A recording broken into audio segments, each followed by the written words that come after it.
Ahora, me queda claro de que ajuste va a haber, de que aumento va a haber.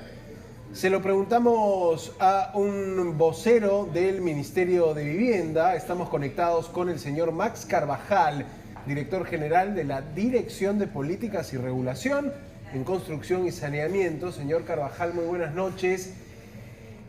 Esto realmente hay que llevarlo a un nivel sencillo para que la ciudadanía lo entienda. ¿Va a haber un aumento en los recibos de agua? Muy buenas noches. Buenas noches. Karina, qué gusto estar con ustedes. Un saludo a ustedes y a sus televidentes. Sí. Voy a la pregunta. Ajá. ¿Va a haber un incremento tarifario? Y la respuesta es no. Lo que nos ha presentado el regulador es un cálculo de cuánto es el retraso tarifario. ¿Qué significa eso? Significa que actualmente estamos pagando una tarifa que no cubre los costos del servicio. Por eso tenemos a muchas empresas a nivel nacional que están con resultados financieros negativos. Más del 60% de las empresas no pueden cubrir siquiera sus costos operacionales correctamente. Esa es la realidad que enfrentamos. El regulador nos ha presentado el caso extremo, la situación de brecha que tenemos. ¿Esto implica que se incrementarán las tarifas a continuación? Y la respuesta es nuevamente no. ¿Por qué? Porque lo que tiene el regulador es un plazo de 2 años para hacer análisis, para calcular, para evaluar y para que en un periodo progresivo nos indique cuál es la senda de ajuste que corresponda. Esa senda de ajuste puede corresponder a 5 años, 10 años, eso lo debe definir el regulador. ¿Por qué? Porque la función del regulador es la de fijación de tarifas, le corresponde esa tarea. En todo caso, nos queda claro que lo que ha dicho SUNAS hasta el momento es lo que debería, digamos, cobrarse hoy por hoy, porque Sedapal dice de que hay un desfase, de que no se ha actualizado durante los últimos 5 años y que están en cifras en rojo.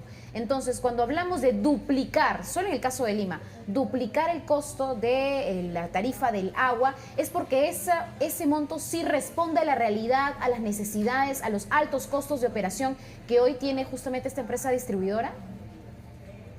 Muchos años se ha discutido el tema del retraso tarifario. Hoy tenemos un número calculado por el propio regulador.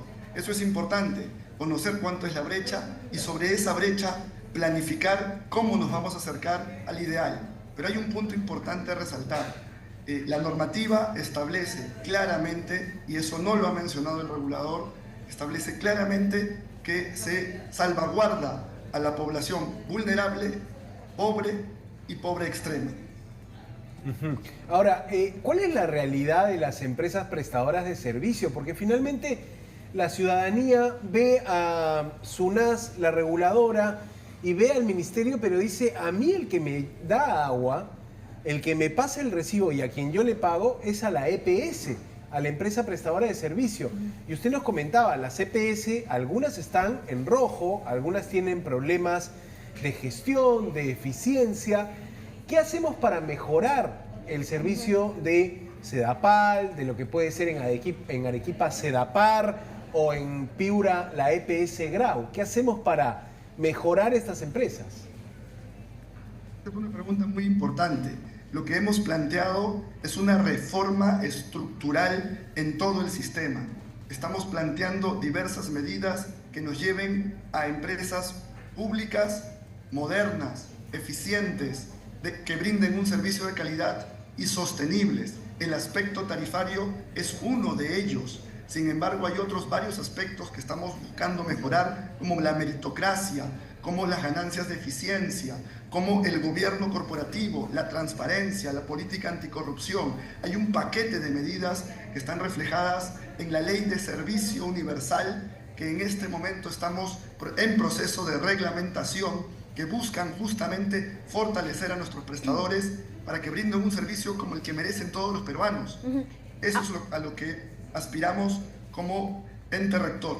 Claro, ahora, pero SUNAS es bastante claro al precisar de que el incremento de la tarifa del servicio de agua tiene que responder a que las empresas están cumpliendo con las metas que se programan anualmente. Y dio un ejemplo claro. En enero de este año se aprobó que se incrementara justamente esta tarifa en 8.4%, pero lo que dice SUNAS, en el ámbito de Sedapal, hay que decirlo, en Lima y Callao, pero lo que dice SUNAS es que no debió darse este incremento de 8.4%, sino de 4.2%. ¿Por qué? Porque Sedapal no cumplió, digamos, o no demostró que ha cumplido ni siquiera el 52% de las metas que se plantearon para el año 2023. Entonces, ¿cómo puedes cobrarle más al vecino si la empresa no cumple con los objetivos que tiene el año? Es decir, no recibe una mejor calidad de servicio, no incrementa, digamos, más la calidad de este mismo para la población. Esta es una pregunta bastante técnica. Voy a intentar entrar en algún detalle. Lo primero es que intentamos corregir una falla regulatoria que se ha presentado por muchos años, y es que hay un mensaje que suena bien, políticamente suena bien, y es que te dicen, si no cumples la meta, entonces no hay incremento. Sin embargo, los incrementos tarifarios se programan de modo quinquenal, de modo habitual. Esos incrementos ya están programados y esos incrementos tarifarios están asociados a inversiones que tienen que hacer las empresas para periodos futuros. Esas inversiones en periodos futuros tienen propias metas hacia adelante. Si atamos las metas del periodo anterior a incrementos del periodo futuro, tenemos un grave problema, una doble sanción. ¿Por qué una doble sanción? Porque si tú no cumples la meta, te establecen una multa. Y si no cumples la meta, además te prohíben incrementar la tarifa. Además del problema de una doble sanción, que es una ilegalidad, tienes otro problema de la afectación a la sostenibilidad de las empresas prestadoras. Eso es uno de los efectos que vemos en los resultados de las empresas, que no tienen dinero para financiar inversiones. Estos aspectos se van corrigiendo. Este incremento programado para Sedapal es un incremento que programó el propio regulador en el 2021. Está en el estudio tarifario que se está corriendo en este momento, el estudio tarifario vigente. Entonces, lo que hemos hecho en este caso es corregir una falla regulatoria. Sin embargo, el regulador insiste en este aspecto. Ajá. Ahora, algunos usuarios y muchos de los que nos escriben en este momento dicen, Santiago, Cari, pero ya ha subido el recibo de agua. Estoy pagando un poco más de lo que pagaba, por ejemplo, el año pasado. Percibo que desde enero ya estoy pagando un poco más. Probablemente nos escriban usuarios que son quienes más consumen, no son parte quizá de esta población muy vulnerable a la que no se le ha aumentado. Pero ¿cómo explicamos esto? ¿Ha habido ya un ajuste? ¿Desde enero se está cobrando un poco más? Este es un mensaje interesante. ¿Por qué?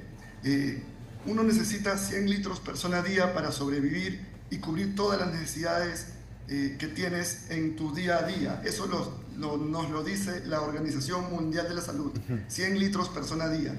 Lo que encontramos en muchos lugares, por ejemplo en Lima, que estamos usando de ejemplo, pero también a nivel nacional, es que la población consume en muchos casos 200 litros, 250, 300, 350, es decir, 2, 3, 4 veces lo que se necesita de agua. El problema es que como nuestras tarifas están tan debajo de sus costos, casi todos estamos subsidiados, prácticamente todos estamos subsidiados, independientemente de si eres un usuario de altos ingresos o si eres un usuario de bajos ingresos.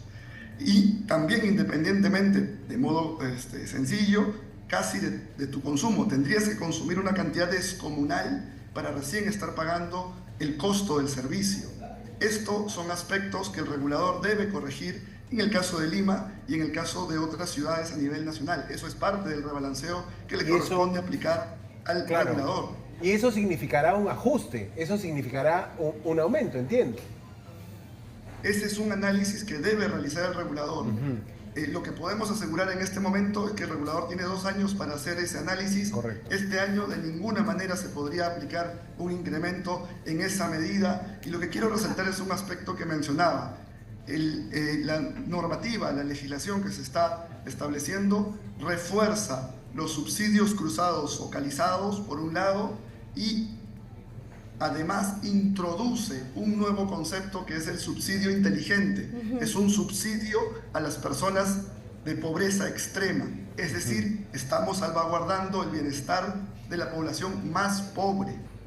Solo para precisar, por favor, porque escuchábamos a la ministra ser enfática y decir que una persona con buenos recursos económicos no está bien que paguen un sol 50 más que otros que tienen agua en su casa pero no ganan tan bien. Esto quiere decir que para aquellos que consumen más y tienen más dinero van a pagar más que aquel que tiene agua potable en su casa pero no tiene los mismos ingresos.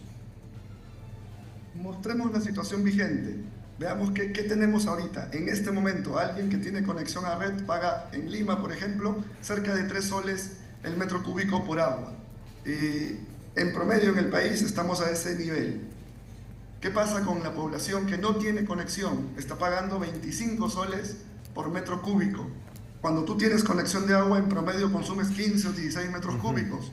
Las personas que no tienen agua pagan 25 soles el metro cúbico y consumen solo 4 metros cúbicos. Esto es una inequidad inaceptable. Eso lo buscamos corregir. Correcto. Esto debe corregirse. No Correcto. podemos estar siendo todos subsidiados, pero le corresponde al regulador establecer Plantear esa cuánto, Clarísimo. cómo y cuándo en esa progresividad.